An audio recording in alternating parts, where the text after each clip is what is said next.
Hi guys, welcome back to the Creative Corner, and today we are going to do a real talk time. I have tried to angle the corner so we don't have as much glare.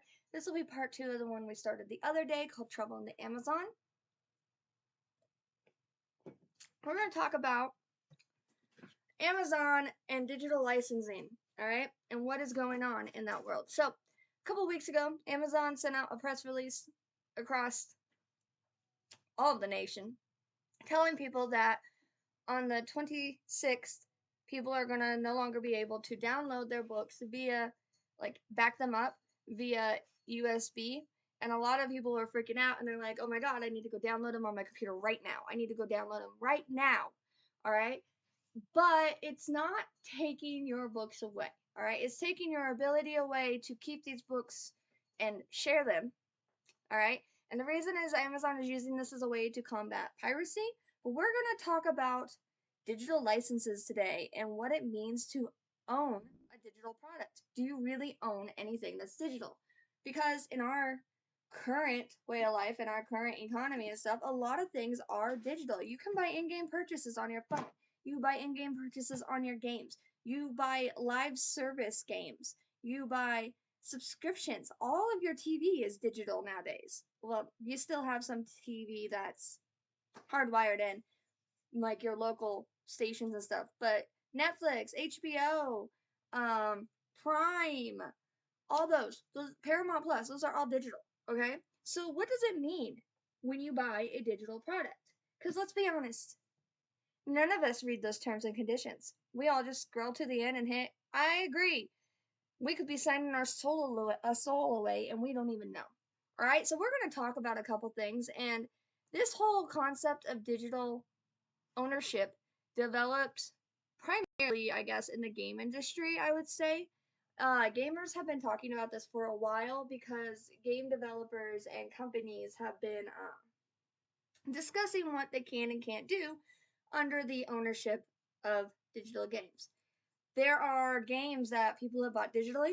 There's a Mortal Kombat one, all right? It was bought digitally. It was then removed from the digital store. The people who bought it still have it, can still play it because they bought that license.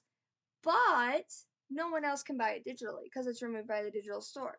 And copies of this seem to be relatively rare. I had to go on a massive search for one for my brother because he couldn't get it digitally anymore and he needed the physical copy, but the physical copy was hard to come by. I literally went into a store and told this guy, hey, I'm looking for this Mortal Kombat. And the guy at the register goes, haha, good luck. I had to go to 3 different stores and then finally we ordered it and got it. Hey, Taro, please stop. Taro's being crazy. So we're going to talk about this and we're going to start in the game industry because I think that this is going to give us a very good concept and basis to start with when we talk about Amazon. So I'm going to be using some articles as our source material today, and I will link them in below this video. This one comes from a tech site, and the person who wrote it breaks down the whole thing, like consoles, backward compatible, forward compatible, everything. But we're going to stay right here in the no guarantee section of the idea of owning digital titles. And we're just going to read this one section, all right? All right, the idea of stores being closed or online support for a generation of titles being withdrawn is, of course, largely hypothetical at the moment, but the terms of service for these stores do raise the question of whether digital downloading is really the most secure and future-proof way to purchase your games. Sure, when you physically purchase games, you run the risk of physically damaging or losing them, but at least that's entirely down to you along with the continued maintenance of your system. If you own a physical disc and you keep it in good condition, there's really no reason why you shouldn't be able to play it on a functional PS3 far into the future.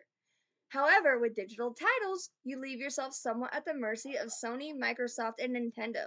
They're not out to screw you over, and to be perfectly frank, their terms and conditions of purchases are all very clear and upfront. They do potentially limit you. When you purchase a digital game, you're not purchasing the game. You're essentially long-term renting a license to play it.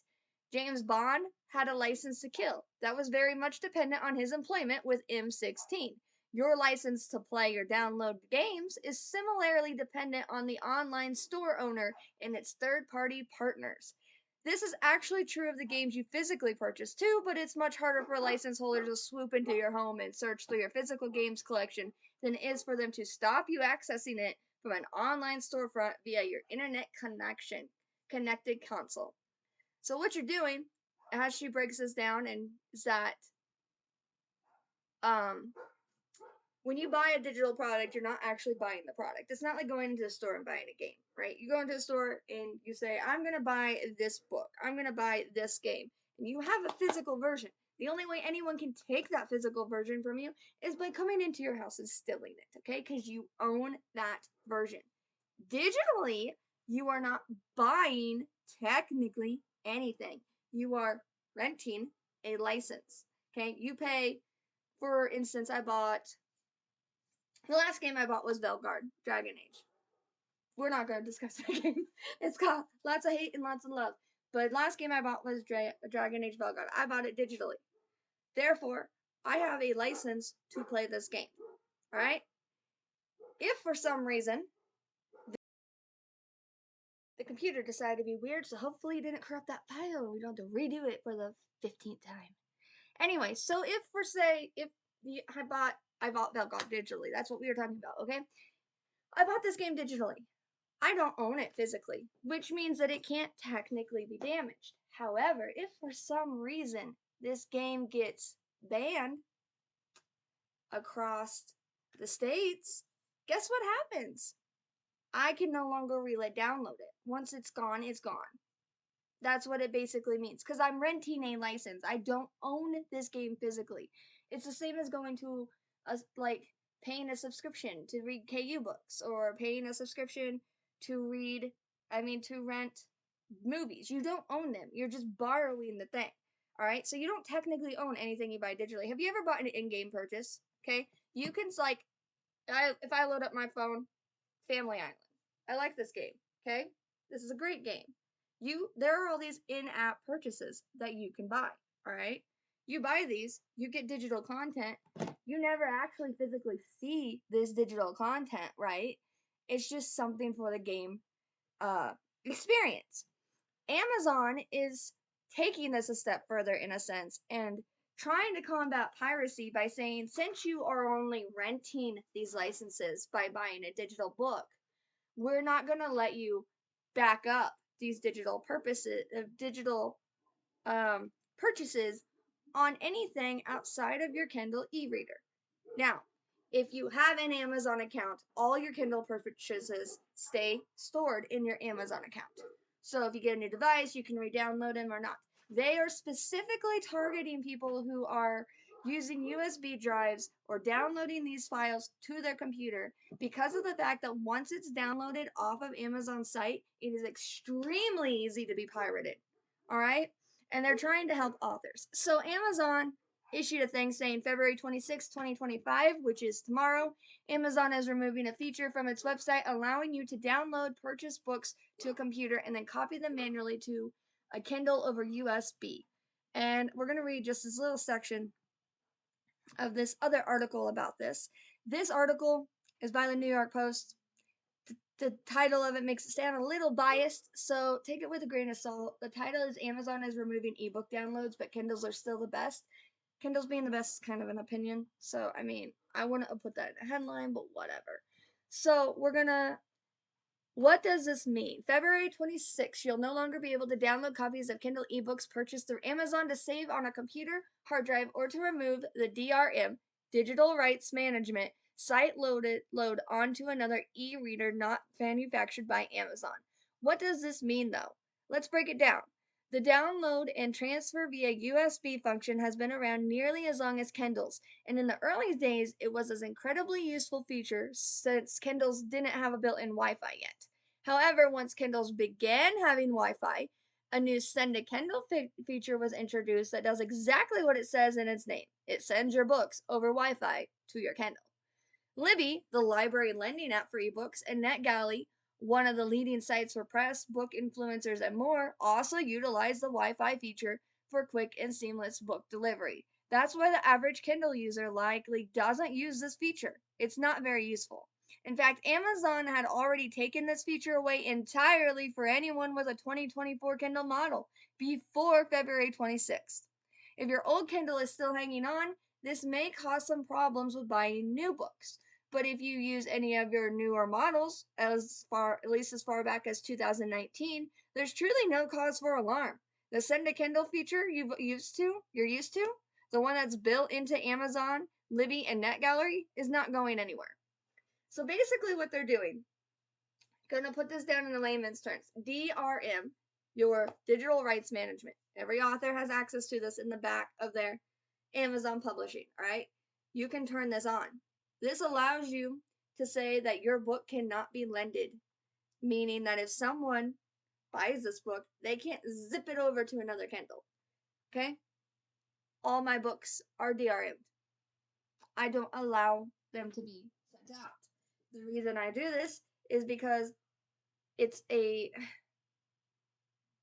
person who bought it is paying a lot less than they would if they bought a physical copy. If I buy a physical copy and I'm done with it, I'm going to go give it to someone else, okay? I spent $15, $20 on this physical copy, all right? If I buy a Kindle book, same book, $5, and I'm sending it to someone else, the author is losing a lot more money, all right? Physical items, we know in our society, are going to eventually end up somewhere. They'll either end up in the landfill, a museum, someone else's house, a garage sale, okay? That's a physical item. Digital items are not meant to be exchanged like that. Digital items are meant to stay in your inventory. Wow, we just had a gamer moment there. They're staying in your inventory, okay? So, Amazon, because of Wi-Fi, because you have Kindle uses Wi-Fi, Amazon doesn't need this feature anymore because Amazon itself sends your Kindle books. And people on a whole don't seem irritated with that fact. They seem irritated with the fact that if you lose your Amazon account, you lose all your purchases. Okay? That means if for some reason you are blocked from Amazon or you get hacked and you have to restart a new account and at the exact same time your Kindle is now damaged, you can no longer download those ebooks because they are tied specifically to that account. Okay? Amazon has a two-factor identification system. They have gone above and beyond in trying to secure it where other people can't hack into your things. I have gotten hacked before on my Microsoft account via an Xbox situation. I called Microsoft, told them what happened. They walked me through it. We, on the phone in that moment, changed all of my passwords. Everything. I re-uploaded a new debit card. I took down changed all my identification questions, changed my two-factor identification info, everything. All right? They will go out of their way to help you solve this.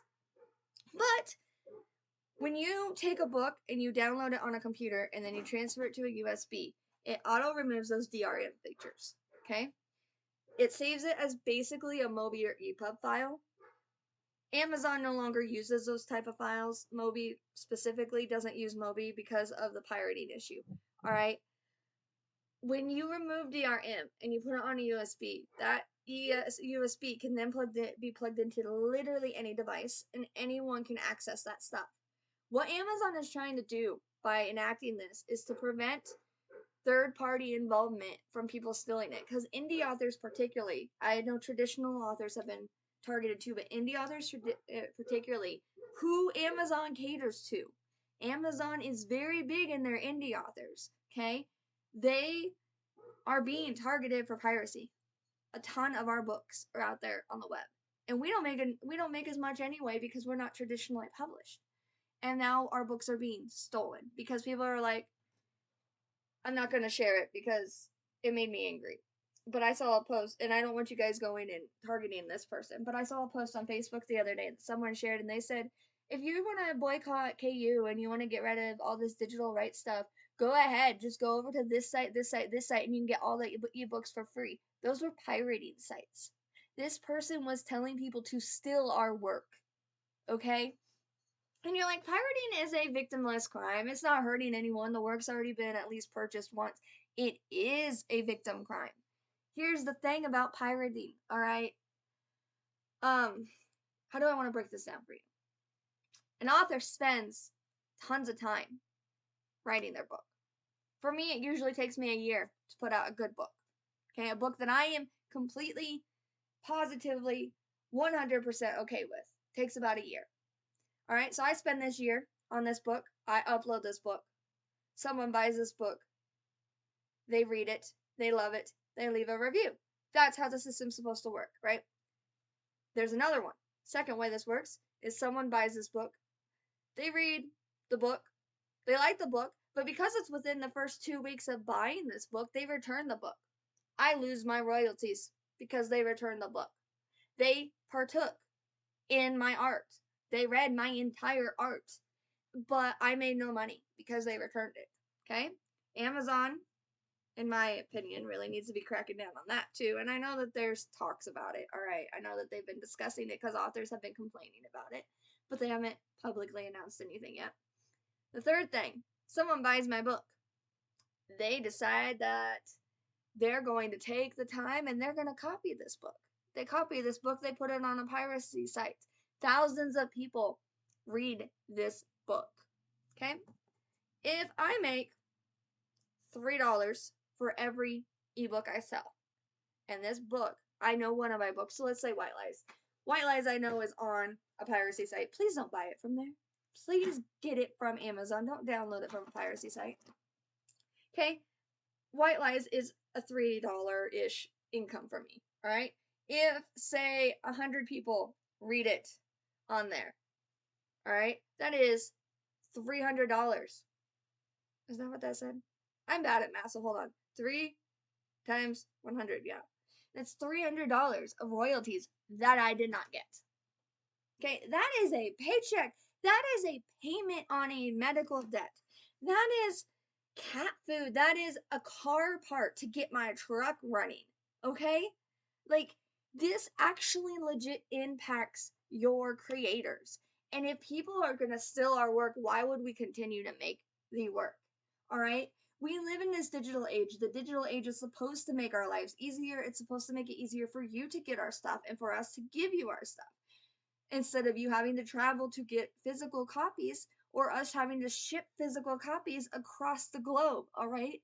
It's supposed to make it easier.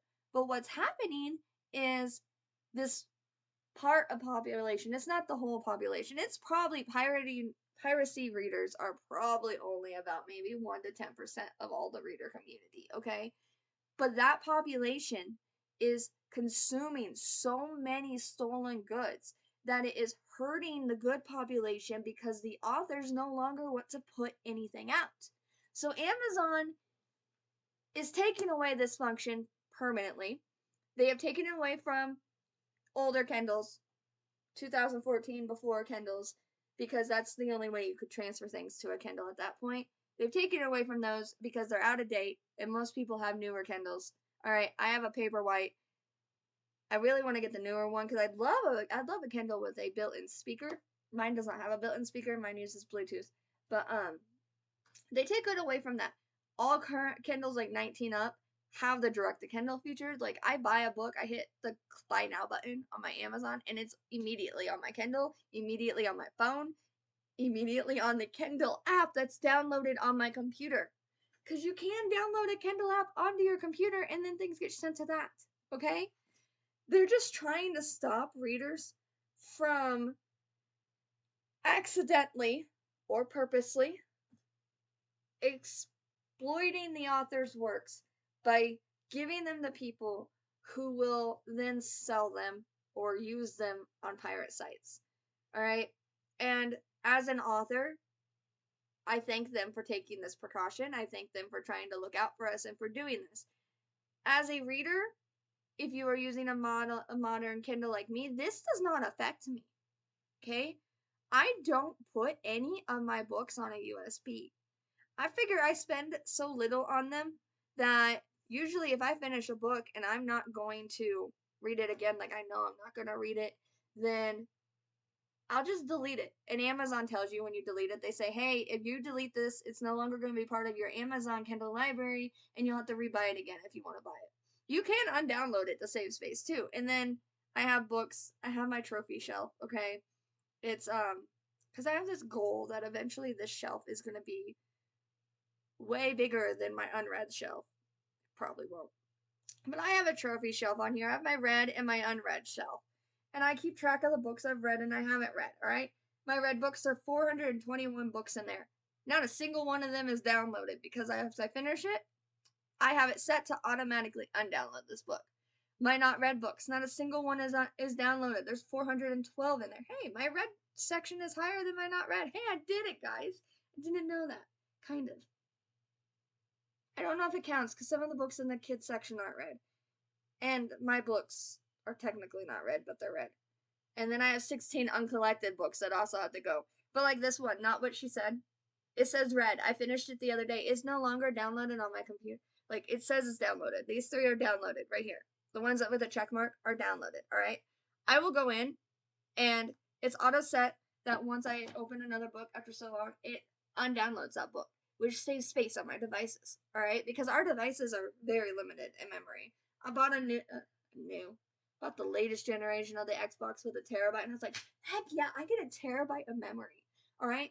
Going from the Xbox One, which did not have a terabyte, and me deleting games every day, I was like, I'm so excited I can have more than 3 games on the system at one time because I play big games. I play RPG games. These are big world games, which means they take up a lot of space. No, the modern games also take up a lot of space. There is currently, I do have more than 3. There's currently like 10 games on my system out of like the hundreds that I own. And so, in my Sims game, I get crap for because I did, before the rent pack, I had every single add-on available. But now I gotta pay medical debt, and that's more important than buying digital clothes for my digital Barbie that I send into digital situations and sometimes kill purposely. And other times just let them live their life. So it hasn't been bought in a while. It's not on my priority. But digital purchasing is addictive, I will tell you that. Okay, I will do it in games on my phone and I'll be like, why the heck did I just spend $10 on a product that I'm never gonna see when I could have spent $10 on eggs? Alright, it happens. I get it. But this whole thing with Amazon is meant to help authors, and at the risk of sounding like a bitch, um, if you have a Kindle that requires a USB transfer cord, a USB transfer system, that's a 20-year-old Kindle. And maybe you should, like, I don't know, go get a new one. Okay? I know that they're a big purchase. They're like $200. But if you've been using the same Kindle since 2014 and you paid $200 for a 20-year-old Kindle, that's a really good purchase. I bought my Paperwhite, I think 3 years ago on a Black Friday sale, and I got it with a pretty glitter rose gold cover, and I've still been using it. It's one of the best purchases I've ever made. But since we live in a digital world, we're going to have to deal with these digital licenses, and we're going to have to deal with not being able to back up this stuff because we don't own it. We just own the license. So what I'd like today is I'm going to link these 2 articles that I shared with you below so you guys can go read them in full if you want, because I'm anti-plagiarism and I know I read a big chunk and I really want you guys to be able to know where they came from. Let me know in the comments. How do you feel about this? Do you use the USB download feature at all? What is your feelings when it comes to digital things? Should owners of these games, should the companies that own them, of the games or of the books, be able to just take these away from you? Or should they be tied to a system like Amazon is? It's tied to your account. Is that okay, or do you not like it because if you lose your account, you lose all those products? Let me know below. Let's talk about this. Let's have a conversation, guys, and I hope you have a great day. Bye.